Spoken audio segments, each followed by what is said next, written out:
ቅንድቤ ቆንጆ ሆኖ እንዲቆይልኝ ምን ላድርግ? ኦምብሬ ከተሰራው በኋላ ነው ከ15 ቀን በኋላ ከዳነ በኋላ ማለት 2 ዓመት 3 ዓመት ቆንጆ ሆኖ እንዲቆይ አንደኛ ነገር ሲረም፣ እነዚህ አሲድ እና ሬትኖል ያላቸው የፊት ክሬሞች ቅንድብ አካባቢ አለመጠቀም ነው። ሌላው ደግሞ ወሳኝ ፀሐይ መከላከያ ክሬሞች ግን መጠቀም። ከፀሐይ መከላከያ ውጭ ያሉ ክሬሞች፣ ሌሎች ክሬሞች ግን ቅንድብ አካባቢ ባንጠቀም ይሻላል ከተሰራም በኋላ።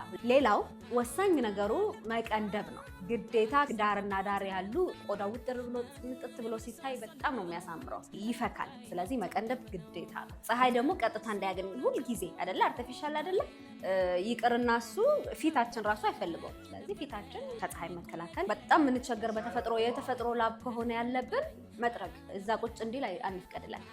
ሌላው ስንታጠብ እንደዚያ ፈግፍገው በቃ መታጠብ ዝም ብሎ ፍግ አታርጉት ለብቻው ማለት እንዲህ ያላ ቅንድቡ።